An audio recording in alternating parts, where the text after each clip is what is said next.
Just so you know, there's a 40% chance of rain tomorrow, the ranger told me when I picked up my wilderness permit. But it shouldn't be any worse than a refreshing sprinkle, he said. Well, it's going to be one of those nights. As you can hear, it's pouring. I got my pack, well, I got my tent set up and the rain fly on and my pack inside just in time for the downpour. Some stuff's wet, but it is what it is.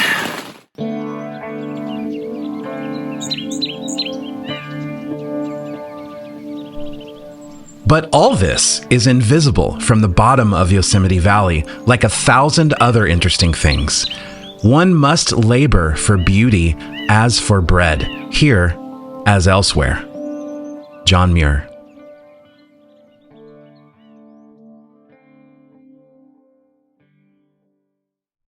Welcome back to the Seasons of Jason podcast, and thanks for spending your time with me today. I'm trying to bring you these episodes a little more often, mainly because I just love sharing these stories, and I really love that I've already inspired a few of you to get out there and find a trail and enjoy nature. If you're enjoying this show, do me a huge favor and tell one friend about it. Just one friend who might appreciate these adventures. Okay, so it's the middle of October, 2024. With only a few short day hikes under my belt, nearly $1,500 worth of shiny new gear, and my head full of way more curiosity than confidence, I was about to embark on my first ever backpacking trip into the Yosemite wilderness by myself for 4 days. I had created a custom route that would take me from the Happy Isles trailhead near Curry Village up part of the Mist Trail into Little Yosemite Valley and eventually to Merced Lake. So 3 nights, 34 miles, 6,200 feet of elevation gain, 0 experience. I spent several days in a row doing nothing but meticulously prepping meals for the trip. Sure, I bought a handful of those pre-made, calorie-packed backpacking meals from, Mountain House and others, but I also made some of my own meals, like some various oatmeal mixes with ingredients like flaxseed, golden raisins, almond butter, dehydrated apples, brown sugar, and cinnamon. I made some gourmet ramen bowls too. Well, okay, maybe not gourmet, but I bought myself some Ichiban noodles, threw away the seasoning packet, and made my own using dehydrated cooked ham, corn, seasoned cherry tomatoes, and fresh basil. Then I just tossed in some salt and pepper into the noodles and sealed it all up into a ready-to-go hot bag.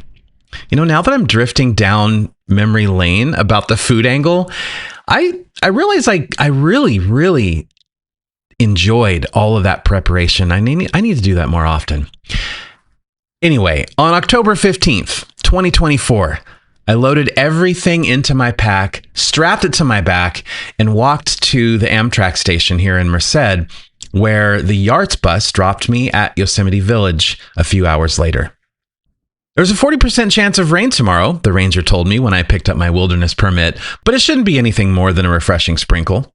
With my weather worries somewhat alleviated, I left Yosemite Village and made the short trek to the backpackers camp near North Pines to rest up for the journey ahead. That evening was uneventful, but what stood out was the only other backpacker at camp that night, a gentleman who must have been in his mid-70s. And I swear he was using gear he must have bought in the 1970s. I wondered to myself where he was headed and how many adventures he'd already enjoyed in his lifetime. But he kind of had this air of solitude about him, kind of the same way I did. And I never ended up talking to him, and now I wish I would have. I do remember he struggled to get in and out of his tent, but I felt this surge of respect for him and a pretty strong helping of hope for my own future too. I hope I'm doing this when I'm his age. Okay, it's day 1 now, and as I walked to the Happy Isles trailhead, I felt these little annoyances in my knee, as if it knew what was in store and what I was planning, and it was already protesting against it. 2 weeks ago, I had hiked the entire Yosemite Valley Loop, about 15 miles, without any pain registering at all. But that was with a pretty light day pack on mostly flat ground with almost no elevation gain. Now, I had my entire life for the next 4 or 5 days strapped to my back, and I honestly had no idea how my knee would react. I hadn't trained for this. Well, seeing the invitation, my brain allowed all the doubts and anxieties to creep in. I felt completely devoid of faith in myself. But then I saw the weathered, rust-brown metal trail marker. Nevada Fall, 2.4 miles. Glacier Point, 7.2 miles. Clouds Rest, 9.5 miles. Just below that, my destination, Merced Lake, 12.2 miles.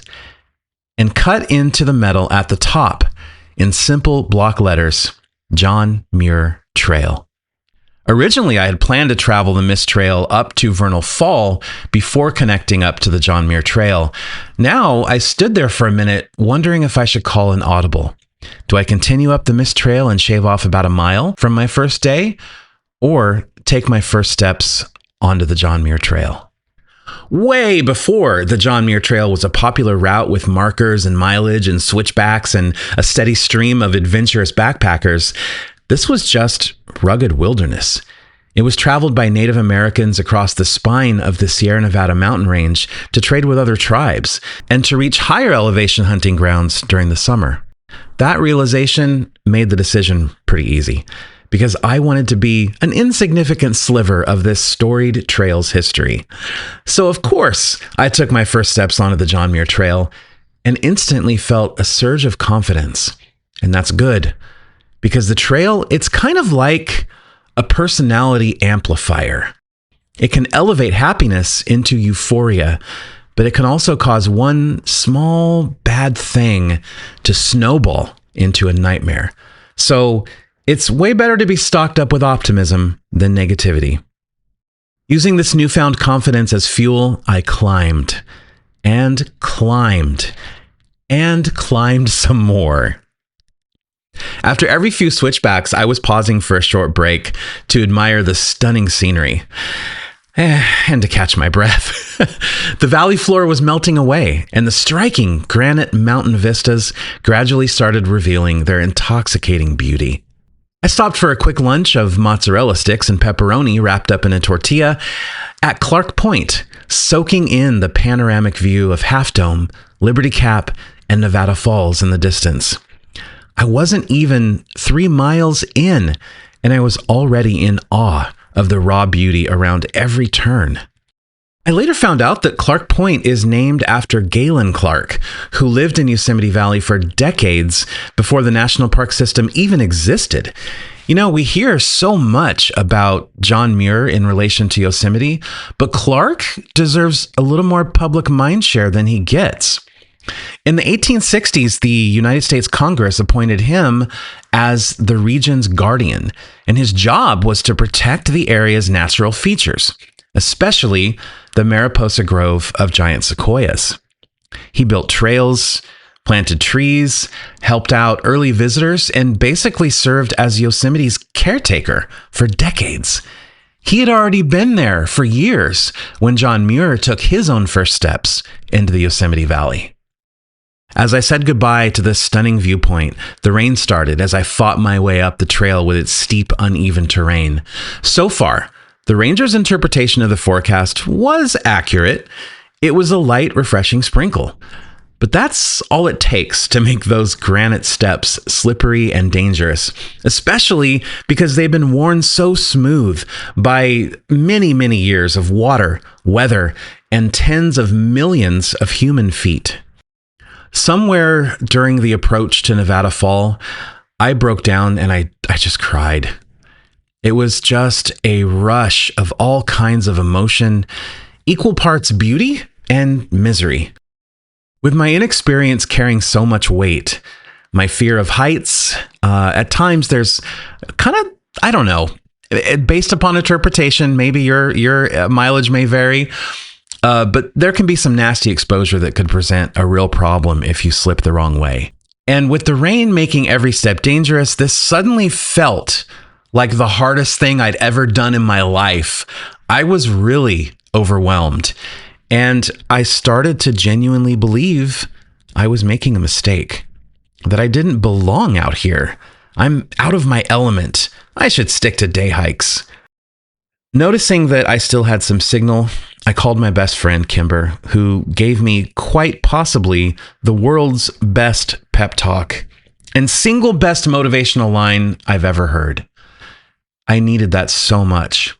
I'll keep the specific details between the two of us, but I am forever grateful to her.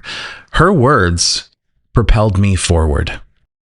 About 30 minutes later, I finally reached the top of Nevada Fall and ran into a ranger who was heading down. I told him how I was feeling, confessed that it was my first backpacking trip, and explained that my wilderness permit required me to hike past Little Yosemite Valley before making camp for the night. I told him I wasn't sure I could make it that far today. And well, he just smiled and he said, "Go ahead and stay at Little Yosemite Backpackers Camp tonight if you need to. There's probably almost no one up there anyway." I was so relieved when he told me this. And I was relieved to see another John Muir trail marker, and that Little Yosemite Valley was only, and I'm using air quotes here, only 1 mile away.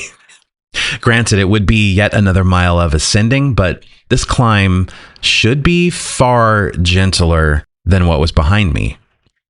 A little side note here. That trail marker also showed the distance to Mount Whitney, signifying the southern terminus of the John Muir Trail, 215 miles. Years ago, after my first hike in Nevada, I had started daydreaming of through hiking the John Muir Trail. And here I was, getting my ass kicked in the first 6 miles. Anyway, the rain was getting a bit heavier, and I definitely wanted to hurry and reach camp before it started getting dark. Just before reaching the Little Yosemite Valley Backpackers Campground, I had a hilarious moment with a bird. As I passed a sugar pine on the right, I noticed this little tuft of red feathers emerge from behind the base of the tree. I stopped about 6 feet in front of it and turned around, but I didn't see anything. Then this little red head, tilted sideways, popped into view. I think it was an acorn woodpecker. As quickly as it appeared, it tucked itself behind the tree again. This little game of hide and seek continued for a few minutes, and I was just smiling and quietly chuckling the entire time. A bit later, I stopped at what looked like a small, serene seasonal pond to top up on water and appreciate the scenery, despite the dark clouds and increasingly gloomy weather. When I arrived at Little Yosemite Valley finally, I was surprised to see it was mostly empty. Granted, it was the middle of October, and that's normally when the cables for Half Dome are taken down.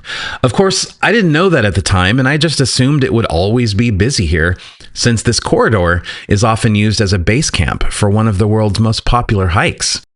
I hastily pitched my tent because the rain showed no sign of letting up.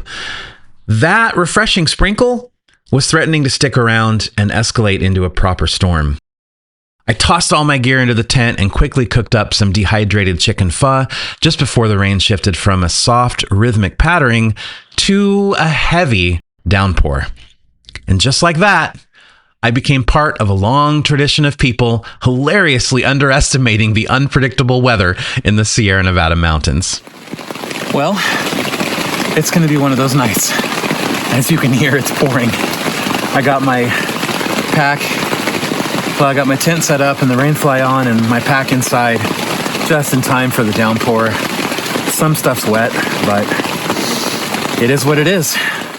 The rain poured down like this until 4 a.m., leaving semi-frozen ponds and crunchy frost on the ground. In fact, I learned that 2 of the other 3 backpackers had to relocate their tents in the middle of the night because the flat ground they'd pitched on had become completely flooded. My hiking shorts, my only warm long sleeve shirt, and my down jacket had been soaked last night on the way in, which meant I came stumbling out of my tent at sunrise in just thermal underwear and a lightweight short sleeve shirt. It was probably no warmer than 36 degrees Fahrenheit out there. I found the closest splotches of sun and laid my soaked clothes out, hoping they would dry out quickly.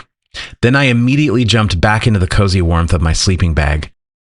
2 hours later, my jacket was still wet, and my long sleeve shirt had become stiff as cardboard, frozen into the form it had morphed into while lying on those downed trees.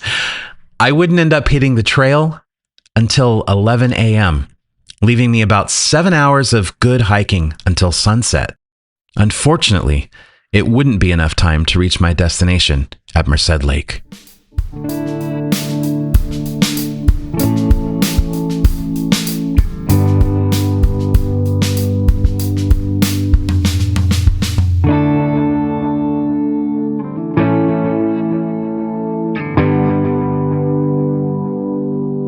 Coming up on episode 7, I'll tell you about day 2's 9-mile hike to Merced Lake.